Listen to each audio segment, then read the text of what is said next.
Ще заведа в Дисниленд първият човек, който е последвал вода свобода. Директно от Плаза Ивка Бебе ще отлети за Париж, стига да намери някой, който е последвал профилите ни в социалните мрежи. Следваш ли вода свобода?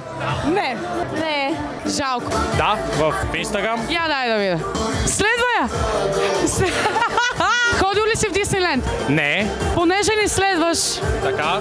ще те заведа в Дисниленд. Не вярвам. Колко е часа? Колко е часа? Полета ни е в 6. Как се казваш? Валдемар. Валдемар ще дойде с нас в Париж, Дисниленд, защото следва вода свобода. Не се ослучвай, а ни последва и ти. И нищо чудно следващия път, като излезеш да се веселиш, кака ти Ивка да изскочи с 2 билета за околосветско пътешествие. Отиваме на летището, стискате палци, аз ще пищя повече от Вал, 100%. И докато гледате как Ивка и Валдемар се качват на самолета за Париж, нека ви разкажа каква е целта им в Дисниленд. Това са 5 най-бързи влакчета в Дисниленд Париж. Ако Валдемар успее да се качи на поне 4 от тях, ще получи специална награда. Според тебе каква ще бъде наградата? Нямам никаква идея. Аз изобщо не знаех, че в момента ще съм във Франция. Като цяло.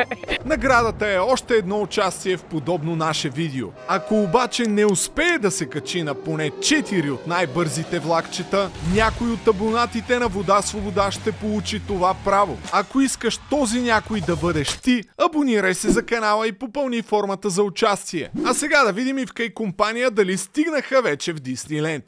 Има лека драма, лека промяна в плана.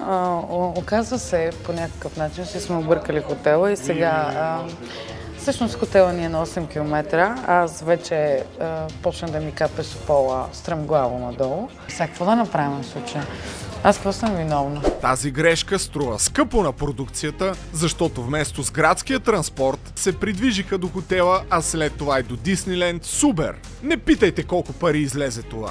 Ето, че Вода Свобода си спази обещанието, съмняваше ли се в това? Не. Можеш да се обадиш на някой човек, защото предполагам, че повечето хора не знаят въобще, че си тук. По принцип, никой не знае, че съм тук в момента. Да, на кого ще звънем сега на видео? Евентуално на мой приятел. Какво правиш, Калитко? Нищо и ще ти кажа къде съм. Ама, къв търсиш там? Дойдохме с Ивка Бебе в Париж до Дисниленд. Добре, живот си живеете. Его, ако ти следваше Вода Свобода, Ха-ха, кажи му го, бате Валдемар. А представете си колко ще е забавно, когато продадем 1 милион бутилки Вода Свобода. Както знаете, за всяка продадена бутилка отделям по 10 стотинки за най-великия гивауей, правен някога в България. Така че всеки път, когато си купиш Вода Свобода, ме тъгни в Инстаграм, че ти дължа пари. А иначе, докато Ивка и Валдемар се радваха на запознанството си... Ивке, ще ми бъдеш жена за поне още 2 дена? Поне още 2 дена съм твоя. Приемам. Това, което не осъзнаваха е, че за да се качат на поне 4 от най-бързите влакчета, трябва да вдигнат темпото, защото преди да се возиш на тях, се образуват огромни опашки, а часът вече беше 3 след обяд. Ето това и първото влакче, на което ще се качим. Вълнуваш ли се? Да. Аз ще си ходя. Що? Big Thunder Mountain е първото бързо влакче, което Ивка и Валдемар намериха. То развива 66 км в час и ако съдим по виковете на Ивка, май са си изкарали добре.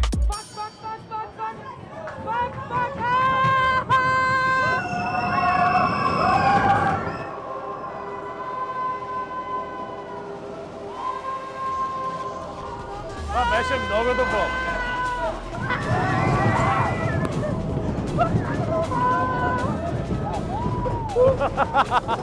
Вода Свобода!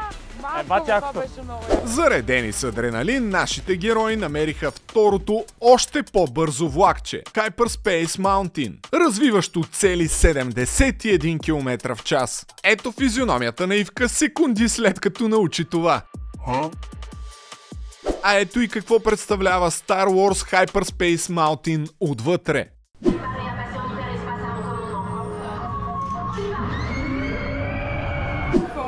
Това беше беше. Не ни позволиха да го снимаме обаче. Да, със съжаление, не ти позволиха да го Ти снимам. можеш вече.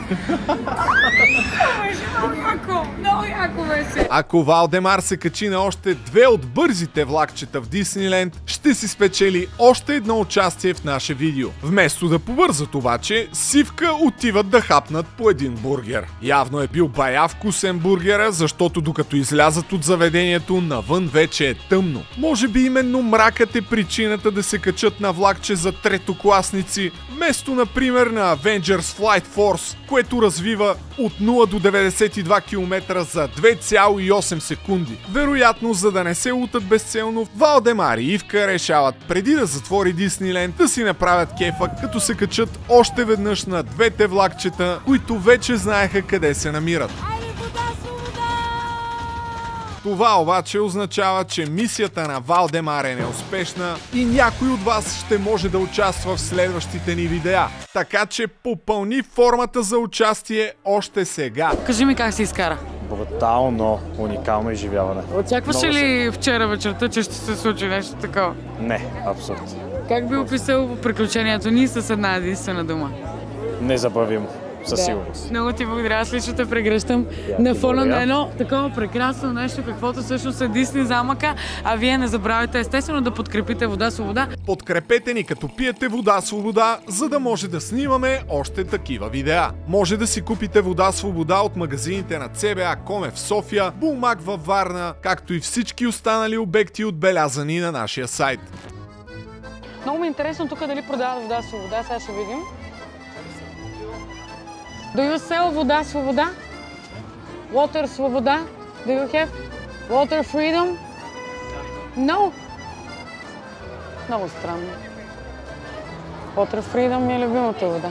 А за да продаваш Вода Свобода в твоя търговски обект, влез на сайта ни и попълни тази форма.